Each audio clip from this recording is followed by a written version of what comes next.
coverage of the budget speech by Minister Pravin Gordhan. Devin?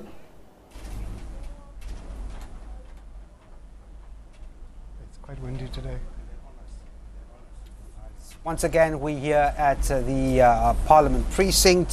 Finance Minister Pravin Gordhan just ending his address or his speech of the medium-term budget policy statement, and we've been continuing to get reaction on that speech. With me, two Labour groups, COSATU and FEDUSA. From COSATU, Matthew Parks and Dennis George, Secretary General of FEDUSA. Gentlemen, thanks indeed for joining us.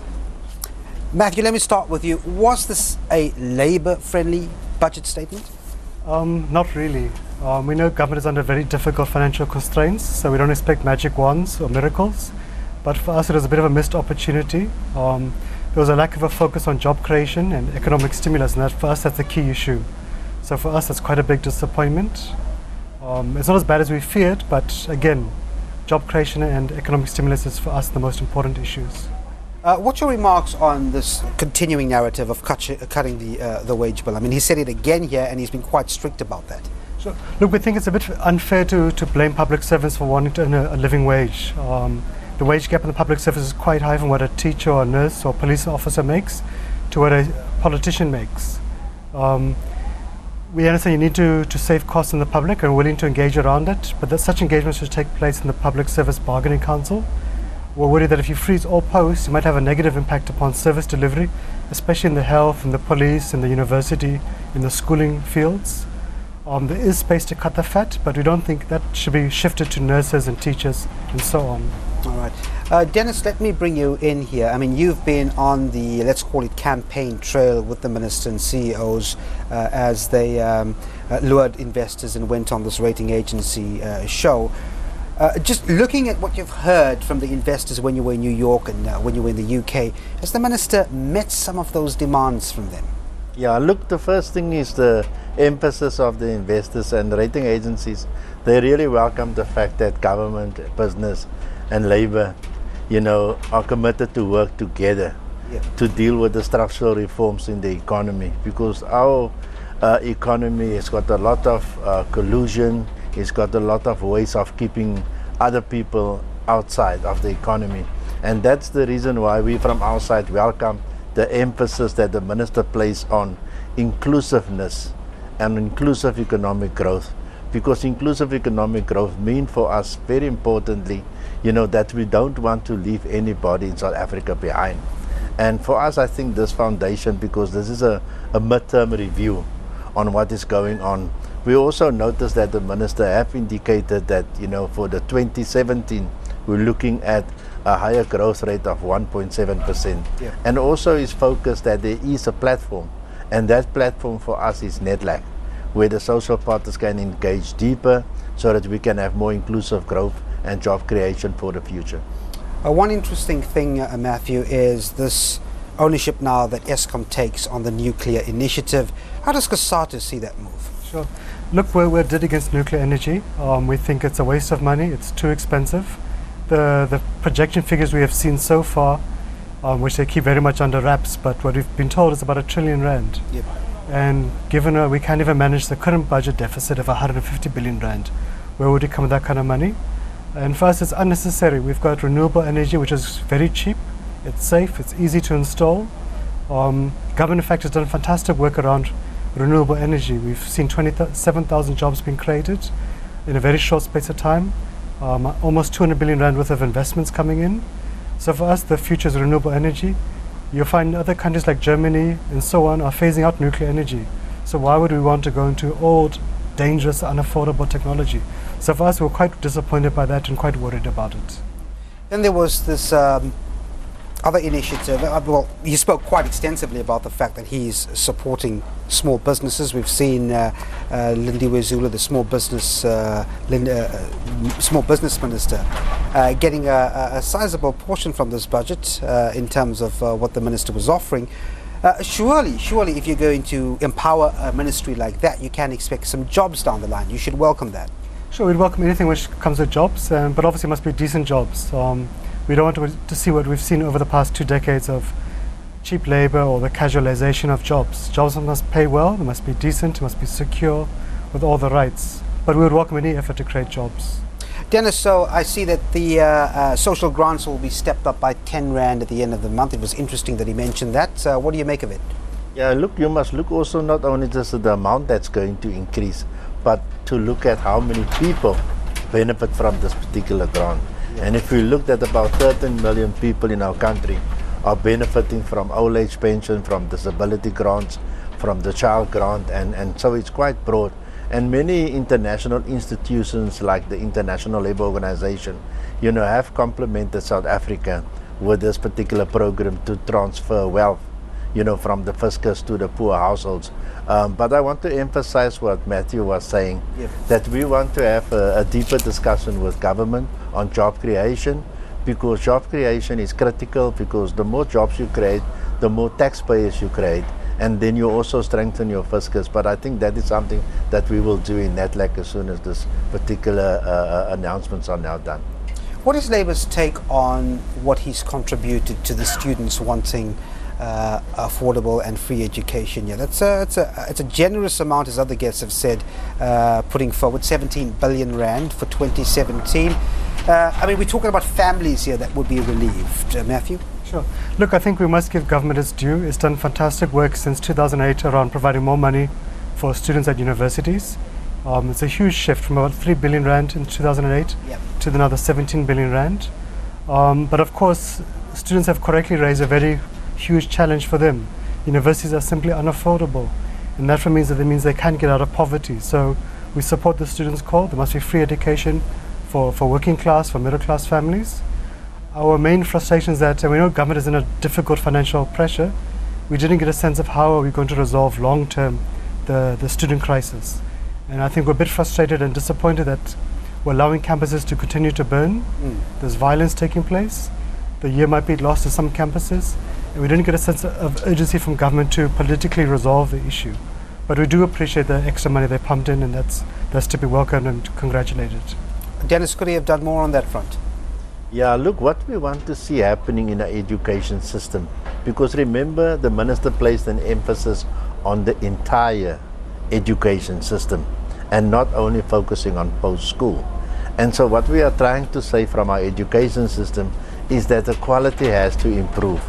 And when we want to talk about quality that must improve, that we want to see more students graduate. Currently now the amount of students that graduate is very low in comparison to other countries in the world. And that is an area of concern for us. And what we also want to encourage the students is to stop with the violence, and secondly, that they must not let 2016 be a failed year, that they must go and write exams and complete the year and try to enter the labour market. Matthew, on this issue of cutting expenditure, how far does the minister go until he starts affecting workers and their families? Sure. Look, we were quite worried about a year or 2 years ago by some of the noises the minister and government were making around cost cutting, especially aimed at public servants. I think in this midterm speech there's a bit of more restraint on their part, a bit more moderate noises. For example, he said that when they start negotiating past 2018 for the next wage increase for public servants, it should be in line with inflation. That's a bit of a more positive noise, because previously they talked about below inflation increases, or they talked about retrenchments. So for us, there's kind of a bit of a retreat from their side, and I think that's appreciated. But again, we need to have proper engagements in the bargaining council to look in the different departments, what are the needs of the departments, because if you just freeze all posts, for example in the Department of Labour, it means there are no labour inspectors to go and enforce labour laws in the country. If you freeze posts in health, where will the nurses come from? We think there is space within government to be creative in how to reduce costs on other issues. And for example, you can look at the cabinet. We have 35 ministers, 37 deputy ministers. We have 90 provincial MECs across the country. There's space to reduce there, because the ministerial salary budget is about R1 billion. It's too high. There's space to reduce in the pay estate amongst the top managers there, as opposed to reducing amongst teachers and so on. So I think for us, it's about where do you prioritize, and we should prioritize at the service delivery level. What's Fadusa's stand, Dennis, on cost cutting? What do you do, what don't you do? No, look, cost cutting, it's a real factor, especially when the growth is low. Then you have to do more with less. And that doing more with less. If you look at where government started to announce, they were starting to announce that public servants must not fly business class, they must fly economy class. We must also reduce on the catering things, and I mean government has already put in place. But I think a lot of areas that we overlook is specifically with the office of the public procurement. Yep. You know, where government is trying to centralize procurement. If you look at the savings of more than 600 million that was done specifically with books and with things like that, because those things are predictable. We know exactly how many books we need, and you know it already in a year in advance. So for us, the area is there's a lot of space and lot of scope for provincial governments and also national governments to continue to cut, and that is what we want to see, more proactiveness. You know, more proactiveness from ministers. We can really reduce. If you look at, for instance, this international trip that we've undertook now, where the Minister of Finance showed to us he was doing a roadshow, and after the roadshow he went immediately for his meetings at the International Monetary Fund and at the World Bank.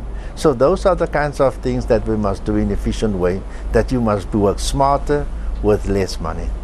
Have you been watching, Matthew, his remarks on state-owned enterprises? I mean, I don't know to what extent he's put his cards on the table there, but ratings agencies, I would imagine, would have wanted to see more on the structural front there.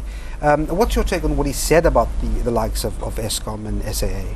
Sure. Well, in fact, for us, there was a bit of a silence around the mess that is SAA. Yep. We have seen some progress in the post office over the past year. 6 months ago, a year ago, postal workers weren't getting paid on time, or they got paid half their salary. We also saw workers being retrenched in the post office and in telecom.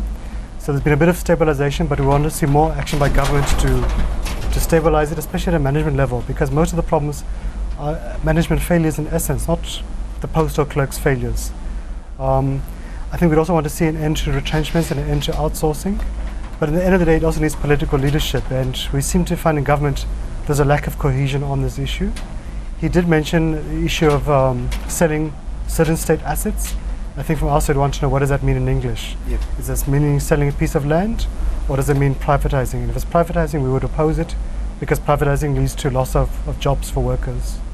Were you satisfied, Dennis, on his remarks on state-owned enterprises? Yeah, look, the issue is this. Our members, wanted the government to get rid of the chairperson of South African Airways, because the person has been long there now. The person hasn't added necessary value. So from our side, we are not very happy. We're happy with the new board, but we're not happy with the chairperson that was kept on place. On the side of the SAA, SAA is a company that has potential to break even and also to make a profit, so that the state can also benefit from that. But what we've seen, there's too much political interference in that.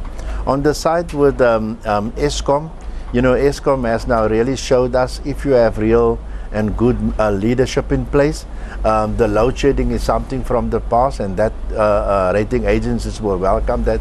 On the side of the post office, you saw the immediate impact. Yep. A minute when you put up the right chief executive officers into place, people that has the right managerial skills, you can turn things around. And that is why we emphasize, we felt that the chairperson of SA shouldn't have been reappointed again. He has said that we could see taxes to the tune of about 28 billion rand next year. Does that concern you? Could we expect something on the horizon come the February budget? Yeah, no, something we're very much concerned about. A year ago we had an income tax increase which hit middle class, working class families. Yeah. We know government has been making noise around a possible VAT increase. So both of those things we would strongly oppose it. You can't squeeze the poor anymore. There is space, we think, to increase taxes on the wealthy, to increase tax on luxury goods, and increase tax on non-essential imports. We think you can do the good work in that area. But to squeeze the poor anymore would just be counterproductive. It will hurt families struggling to make month end, and also hurt the economy at large. At what point, Dennis, do you think that this would stifle the consumer? Because, the consumer really runs this country in a large sense, if those taxes get implemented. Look, the issue, the minister made an announcement that they set a new target of 43 billion rand, that they want to increase on generating more taxes. But to do that, it's not necessarily mean that government should now go and increase taxes. I think what government want to do is to close all the holes in the tax net. And those people that are not paying taxes, I mean, you can just travel in our rural areas. You find many Chinese shops. They don't want you to pay with a credit card.